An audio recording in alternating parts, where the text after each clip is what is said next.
মুখ্যমন্ত্রী হওয়ার পর এই প্রথম উত্তরবঙ্গে গেলেন শুভেন্দু অধিকারী। শিলিগুড়িতে পৌঁছে উত্তরবঙ্গের মানুষকে প্রণাম জানান মুখ্যমন্ত্রী। উত্তরকন্যায় মুখ্যমন্ত্রীর প্রশাসনিক বৈঠক ঘিরে সাজসজ্জা রব ছিল।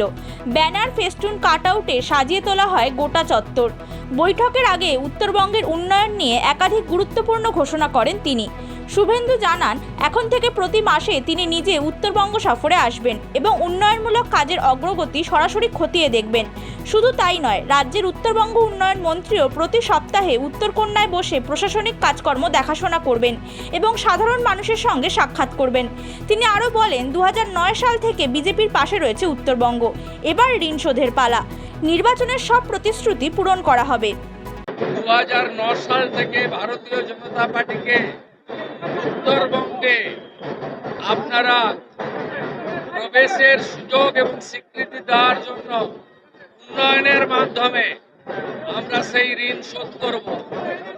উত্তরবঙ্গের অভিমান, বঞ্চনা, ন্যায্য অধিকার ফিরিয়ে দেওয়ার কাজ ভারতীয় জনতা পার্টির সরকার করবে। প্রত্যেক মাসে মুখ্যমন্ত্রী সহ মন্ত্রিসভা, সরকার উত্তরবঙ্গের কাছে পৌঁছে যাবে।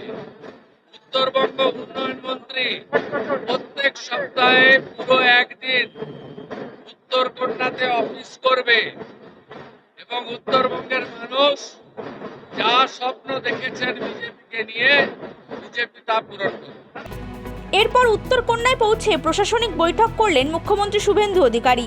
এদিনের বৈঠকে উপস্থিত ছিলেন মন্ত্রী দিলীপ ঘোষ, নিশীথ প্রামাণিক, মুখ্য সচিব মনোজ আগরওয়াল, দার্জিলিংয়ের সাংসদ রাজু বিস্তা সহ প্রশাসনের কর্তারা। এদিন মুখ্যমন্ত্রী বলেন, প্রশাসনিক বৈঠকে সব দলেরই বিধায়কদের ডাকা হবে। আমরা প্রশাসনিক মিটিংয়ে এমএলএদের ডাকবো, তিনি যে দলেরই হোক। শুধুমাত্র আমাদের পলিটিক্যাল লাইক মাইন্ডেড এমপিদেরকে আমরা ডাকতে বলেছি, মুখ্য সচিবকে।